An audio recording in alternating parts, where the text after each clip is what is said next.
Hi, this is Dr. Toni Cooper. Just a reminder, this is not a substitute for medication or counseling.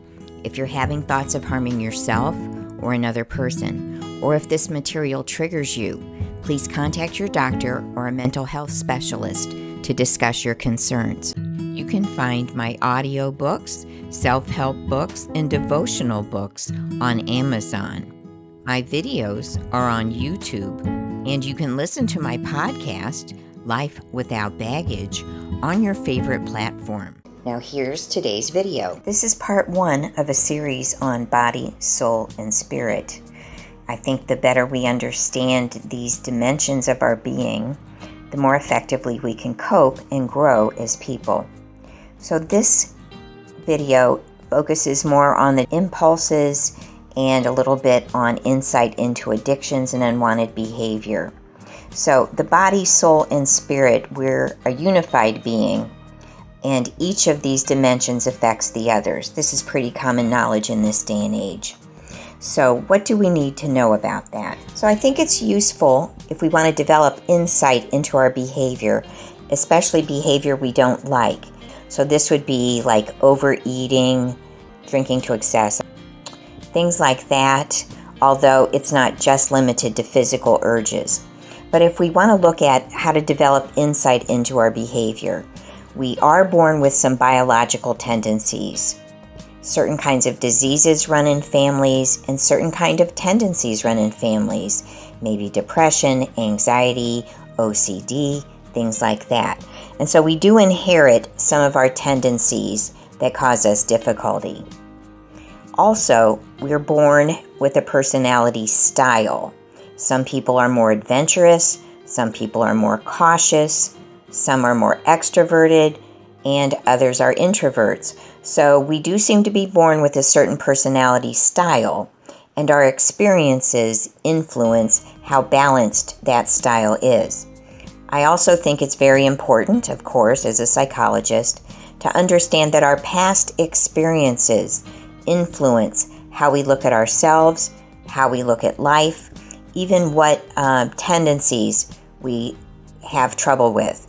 If your family are heavy eaters, heavy drinkers, problems with porn, things like that, there's a good chance you're going to struggle in those same areas. It's not guaranteed, but it is going to be a tendency you may have to resist.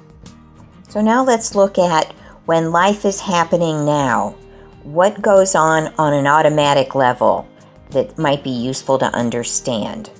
And these things happen very quickly, usually outside of our awareness, but the more we become aware of what's happening, the more effectively we can cope.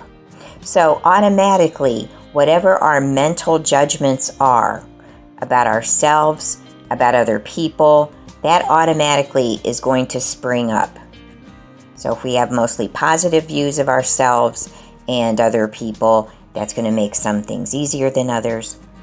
We automatically have internal reactions, emotional reactions of fear, hurt, frustration, joy, shame, sadness. I'm focusing more on the negative reactions because those are the ones that we have trouble with, of course.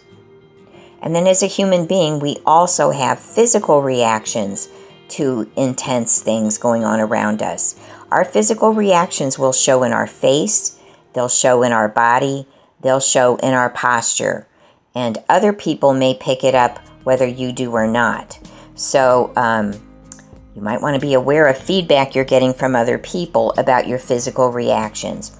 Now those aren't 100% an accurate read on what's going on inside of a person, but it's another piece of information. And we do all have defenses. Some common defenses are denial. A little bit of denial is necessary to keep coping with life.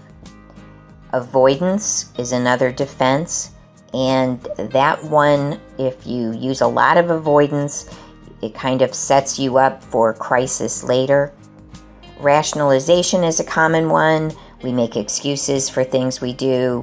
We think it's logical, but a lot of times it's not. And then intellectualization is another common one, where we don't feel our feelings, we think about our feelings to the degree we actually become detached from our feelings. So defenses are necessary, they're normal, but any defense that's overused is going to get us into trouble. And the overuse of defenses, where we're in denial, where we're avoiding, where we're trying not to feel our feelings, it kind of sets us up for problematic behaviors, whether it's overeating, shopping, excessive use of alcohol, whatever your tendency is. And all of these things operating at once influence our choices, create impulses that we may or may not have to figure out how to deal with, influence our reactions, underreactions, overreactions. This is a very, very simple overview of how human beings operate.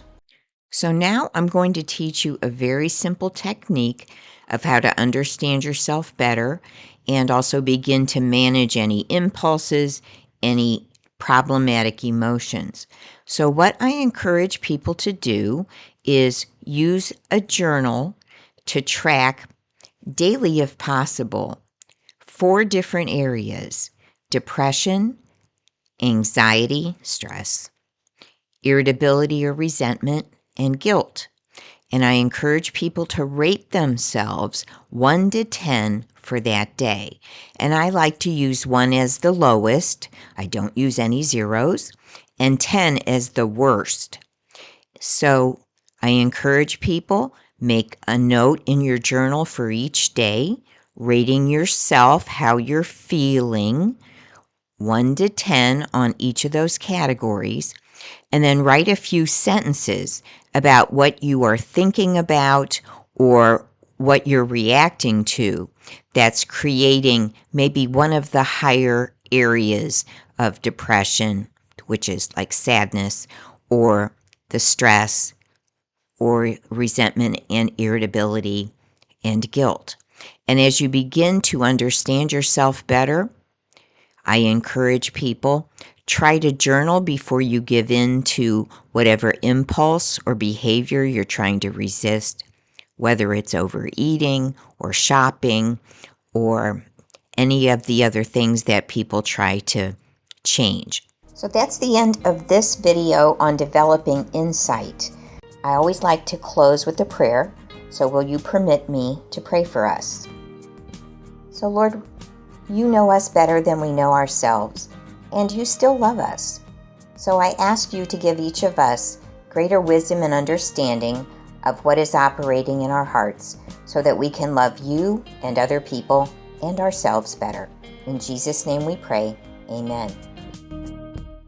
Thanks for listening.